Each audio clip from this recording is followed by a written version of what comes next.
J'étais un jeune comme tout le monde.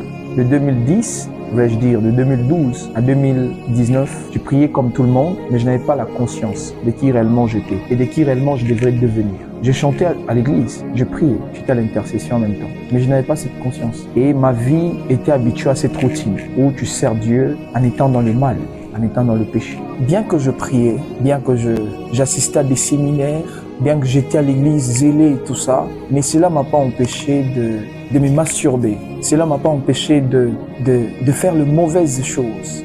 J'ai vécu dans le mensonge, dans des débauches, plusieurs choses qui n'ont pas pu honorer le Seigneur. Et je pouvais organiser certaines activités, certaines fêtes dans les buts, pas d'honorer Dieu, mais de se réjouir dans le monde. Je le faisais à chaque fois, mais j'en avais marre en fait. Je ne savais pas à qui parler, à qui expliquer. Plus j'expliquais à quelqu'un, plus je me rendais compte que la personne avec qui je parlais, il s'y retrouvait dans la chose. Et ça me frustrait et plus je voulais sortir dans ça, je n'avais pas de solution. Jusqu'à ce qu'un jour, le Seigneur a frappé à ma porte. C'était un moment où je prie tout un mois de prière. Je m'étais consacré à la prière. J'ai pris tout un mois. Je me rappelle, c'était le mois de novembre, voulais-je dire. Je me suis consacré à la prière. J'ai prié le Seigneur. Je cherchais Dieu. Vous imaginez, j'ai même pas entendu le Seigneur. J'ai même pas entendu une voix d'un ange, quoi que ce soit. Je dormais par terre. Je mangeais que le soir les légumes. Et c'était juste après le mois de la prière. Pour moi, je m'étais dit, bon, Dieu ne parle pas. Un mois de prière. J'ai reçu la visitation de la part de Dieu. C'est alors que le Seigneur m'a parlé de qui je devrais devenir, de qui je devrais être. Le Seigneur m'a donné la vision claire de ce que je devrais faire pour lui. Il m'a enseigné et aujourd'hui, je le bénis parce qu'il m'a délivré. Il a fait de moi ce que je suis. Il peut se faire que tu te retrouves dans cette situation, ce qui est normal. Mais je t'interdis de croire que tu es la seule personne. Il y a des gens qui ont traversé plus pire que toi. Il y a des gens qui passent des moments plus graves que toi. Et le Seigneur les a aidés.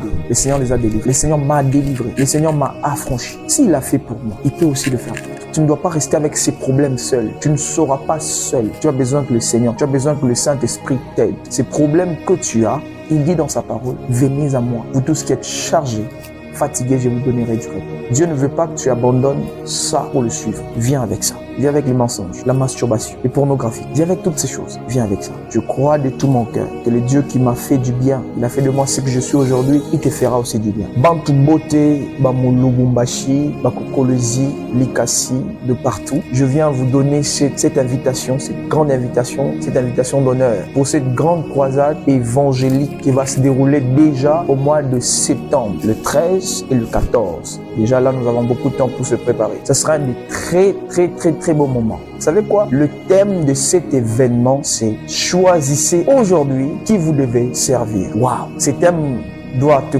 pousser à prendre des décisions radicales dans ta vie. Et je parle au peuple de Kaboula-Méchi. Peuple de Kaboula-Méchi, Dieu a organisé cet événement pour que tu te réveilles. Dieu a préparé ces événements pour toi. Cet événement pour toi. Cet événement aura lieu dans le quartier Kaboula-Méchi. Ceux qui connaissent Kaboula-Méchi, nous sommes plus de précision dans la commune annexe, à Rezawadi, référence les terrains de Kaboula-Méchi. Dans ces grands terrains de Kaboula-Méchi, nous serons tous réunis, chers papas, chers mamans, hommes de Dieu, bergers, prophètes, pasteur, vous êtes malade, vous êtes paralysé, vous avez un problème de santé, un problème de travail, il sera au rendez-vous. Il est déjà au rendez-vous. Il vous donnera la solution. Venez nombreux, ne venez pas seuls. Soyez nombreux et Dieu vous fera du bien. Le numéro s'affichera au bas de cette petite vidéo. Veuillez nous contacter. Vous avez vos témoignages. Contactez-nous, écrivez-nous. Nous allons vous donner plus de détails par rapport à la croisade. Vous voulez aussi participer, vous voulez aussi soutenir, vous voulez aussi faire quelque chose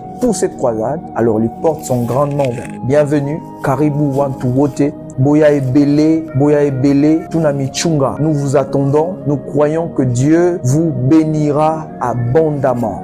Soyez bénis, shalom chez vous. On se voit ces 13 et les 14 septembre.